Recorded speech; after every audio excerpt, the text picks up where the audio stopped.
Hi everyone, welcome back to my channel. It's Brittany, your friendly plant-loving internet stranger, back with another video. The main reason I wanted to film this video is because I decided that I wanted to get some books because I don't know what's not going to be available to me long term. So I figure all of the books that I want to have in my personal collection, I am going to get them now while they're still available. And I bought some of them new, I bought some of them used. I started collecting some of these last year too. Okay, I just went to grab a couple other books that I bought late last year, and these were used books. I found a lot of the books that I'm gonna show today on Biblio, I think is the name of the website. It's like a marketplace of used book sellers. A lot of these I got from that website.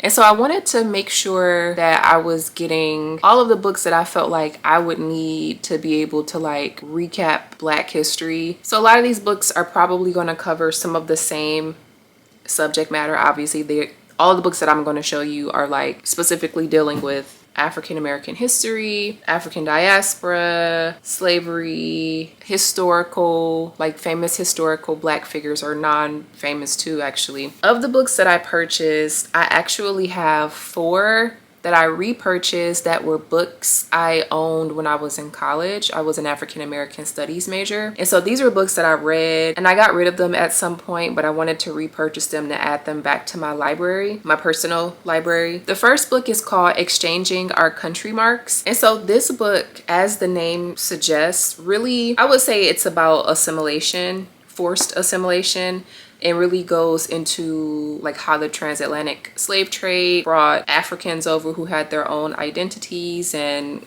cultural beliefs. Basically the dismantling of their cultural identities into American culture, or what was becoming American culture at the time. I don't remember a lot of this book. I just remember enjoying it. It is one of those books that I graduated years ago, but I remembered this book by name. I always wanted to get it if I had the opportunity to purchase it again. So what's crazy about this is that I got this from a used bookstore that is actually from the school that I went to, and I didn't realize that. So that's cool. The next book I got that I read in college, Slave in a Box: The Strange Career of Aunt Jemima. And this book was really interesting because it talks about this Aunt Jemima trope and the history of this character, who she represented in real life, kind of being a mammy character, how she became to be the face of pancakes and syrup, which is pretty interesting because, she's cooking for the family or whatever. So yeah, it kind of breaks down the story of the Aunt Jemima character. I remember reading this book. I specifically remembered the cover art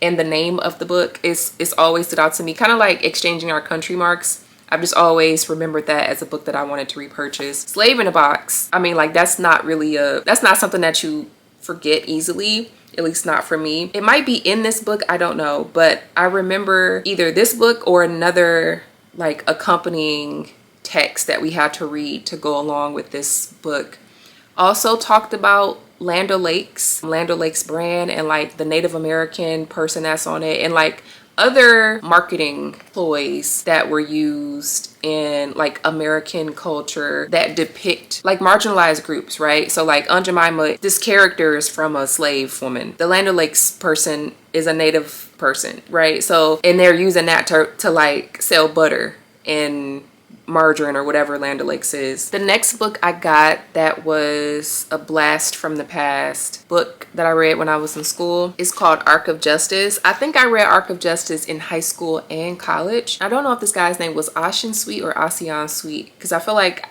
I've heard people say both. So this book, Arc of Justice, is about the story of Ocean Sweet, who was a Black doctor in Detroit in the 20s. I think his house was firebombed by the KKK. They attacked from the outside. People inside the house were shooting out, I guess, protecting themselves, and somebody got shot. If I remember correctly, this book kind of goes into his trial and his life and what was happening in the neighborhood at the time, redlining, the white flight. There's a lot packed up in this book. I would like to read this as an adult. I mean, I was an adult when I was in college, but as an adult. The next book is called Celia, a Slave, and this is the depiction of the main character. So one of the things that I remember most vividly about this book in particular was having a discussion about this book. And before we even started talking about the subject matter, we focused on the covers of the book. Somebody brought up the cover of the book. This is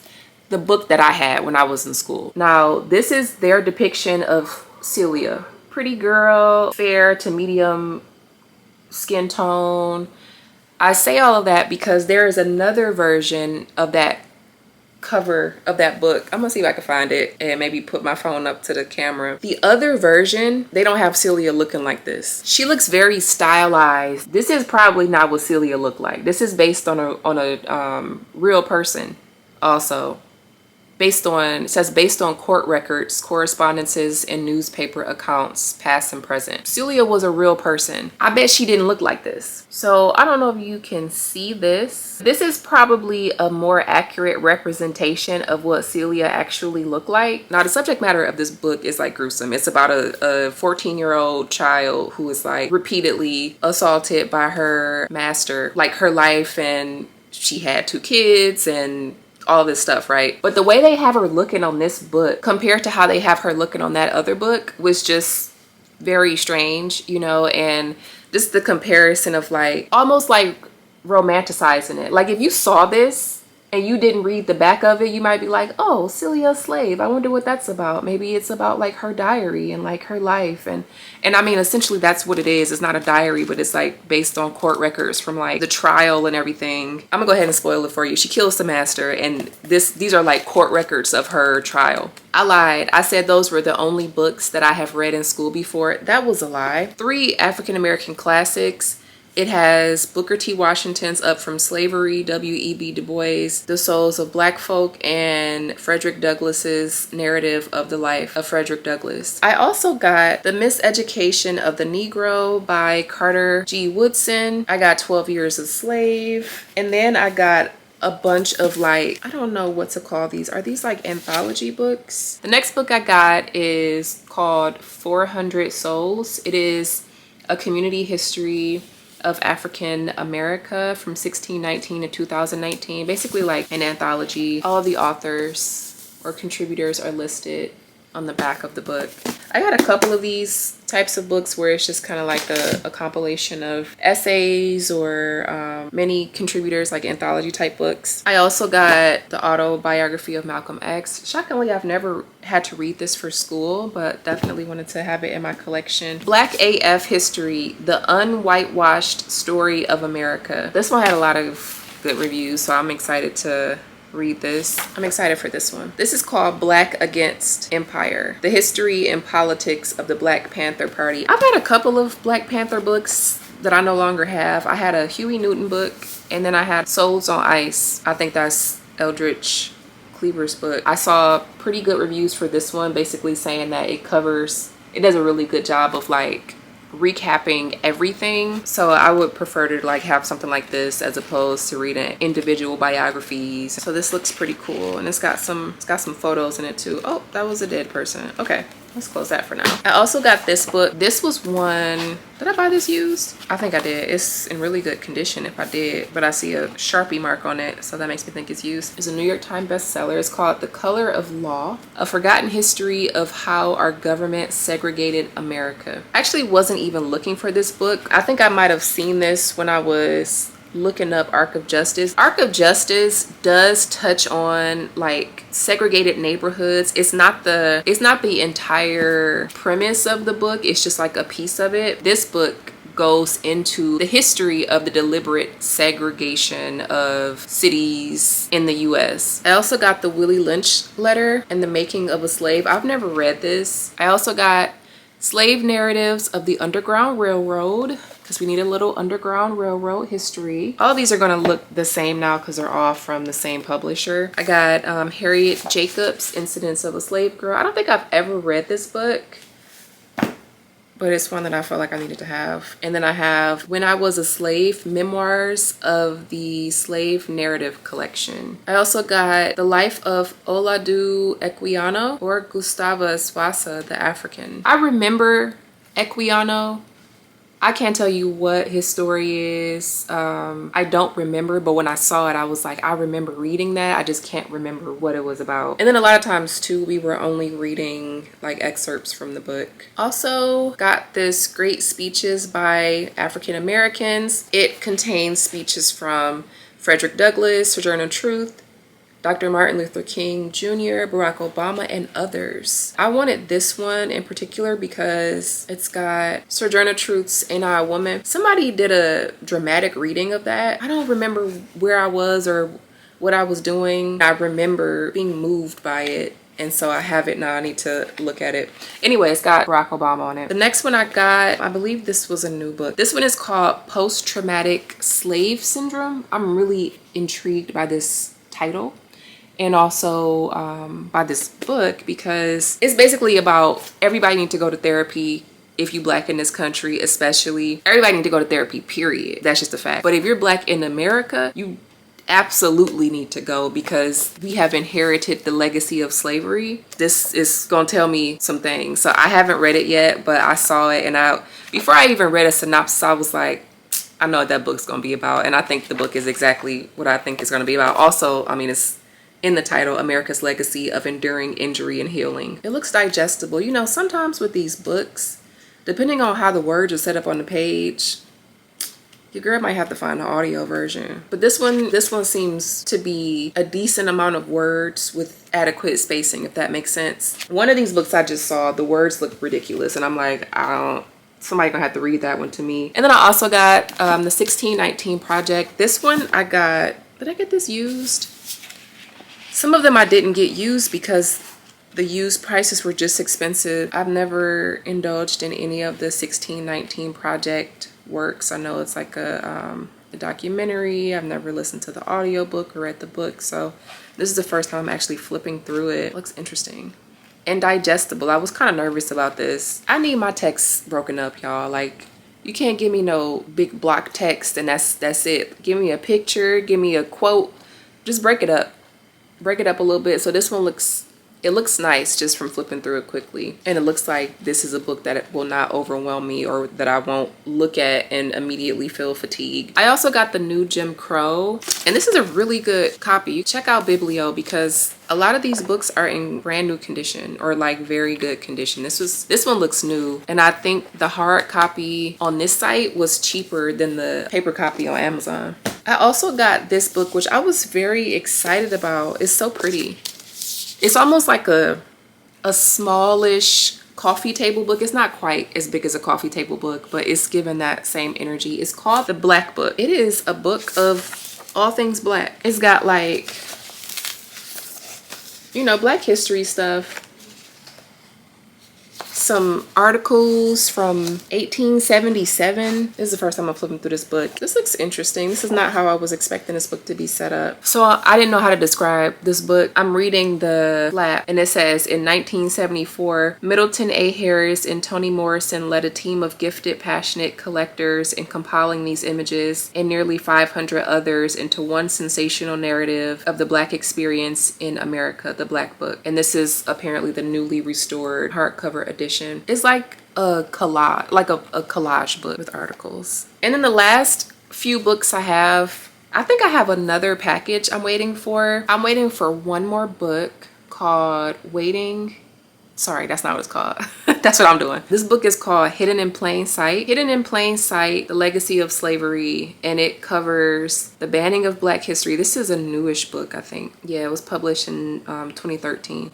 It covers the banning of Black books, the war on drugs, racial profiling, white supremacy, the Great Migration, white flight, stereotypes, mass incarceration, BLM, white privilege, voter suppression, Jim Crow laws. So it seems pretty relevant. So I'm still waiting for that one. It's supposed to be arriving sometime this week. Okay, y'all, so I'm popping back on. I got this book. I was talking about this and I had not yet received it. And this is the Hidden in Plain Sight, The Legacy of Slavery book that I mentioned. And I thought this was funny because the cover lets me know that they said we're not wasting funds on a fancy cover. You're gonna get you're gonna get what you need in the book, and don't worry about what it looks like. This reminds me of like course packs I used to get from the National Archives store. I heard somebody online, if you follow Tabitha Speaks Politics, I think that's her name, I saw her talking about getting copies of the Constitution. So I was like, you know what? I should have me a copy of the Constitution just in case I need to whip it out real quick and go flip through and read somebody something, you know? So I got this 3 set. It's the Constitution, the Bill of Rights, and the Declaration of Independence. Highly recommend. If you don't have a Constitution, you're not gonna be able to find it on the website that you should be able to find it on. So get you a copy of the original Constitution before it changes. And again, the Bill of Rights and the Declaration of Independence, which is really interesting. The Bill of Rights says, with writings that formed its foundation, and the Declaration of Independence says, with short biographies of its signers. What riveting reads. That's it. Actually, the last thing I got is the Federalist Papers. I'm not exactly sure why I got it, but I saw it and I was like, maybe I should read this. By Alexander Hamilton, John Jay, and James Madison. I don't know why I got this. The real reason I got it is because I saw it and I was buying the Constitution and the Declaration of Independence and the Bill of Rights, and I said I should get the Federalist Papers just to see what they was talking about. I just think about the like the song where Alexander Hamilton is like writing the Federalist Papers and he wrote most of them, and then John Jay got sick and I don't know what the other one was doing. But anyway, that's all I have. Those are all the books that I have. I'm excited about this collection. It's a lot, but it's not like an overwhelming amount, and it'll definitely take up a whole row or two of books on my bookshelf. But I'm happy. I feel like I needed to have these books, just knowing that I have access to these materials. There are probably going to be other books that I think about that I don't have in this collection. I don't have any like fiction, like, you know, famous American Black fiction authors. Like, I don't have any I think I might have one Toni Morrison book, and I read a lot of Toni Morrison stuff when I was in school, but honestly a lot of it went over my head. I just don't want to not have access to these books. Like, I don't want to buy Toni Morrison's entire collection and whoever else's entire collections, Alice Walker, you know, like I don't want to have all of these books just for the sake of like space, but I also want to know that if I want access to them, I have access to them. I think I have one Maya Angelou book. I don't have any James Baldwin. I've never read James Baldwin, honestly. I've never read any Audre Lorde. So yeah, I need to figure that out too, because there are a lot more Black authors that are probably on the banned book list, honestly, that I don't have. Maybe I'll pick like one book from like Toni Morrison and like Alice Walker. I think I actually have The Color Purple. Will I ever try to read The Color Purple? Probably not. But maybe somebody might want to read it someday and I'll have a copy that I can loan them, you know? And maybe they won't have access to it anywhere else. I don't know. So that's pretty much it. Just wanted to share these books with you and also encourage you to get books that you might want to have access to if they are banned and, you know, not readily available. A lot of these books are probably also available at your local library for the time being. Maybe if they're, depending on where you live, actually they might not be. So check out some of the used bookstores. I use Biblio, but like Thrifty Books is another one that I looked at. Back in the day, I used to use half.com. I don't know if they're even still around. They were like an eBay company. eBay. I hope you enjoyed this video. Let me know if you've read any of these books in the comments, or if there are any other books you recommend I add to my collection. Just want to be very intentional about the books that I'm adding. I appreciate you watching. I'll see you in the next video. Bye.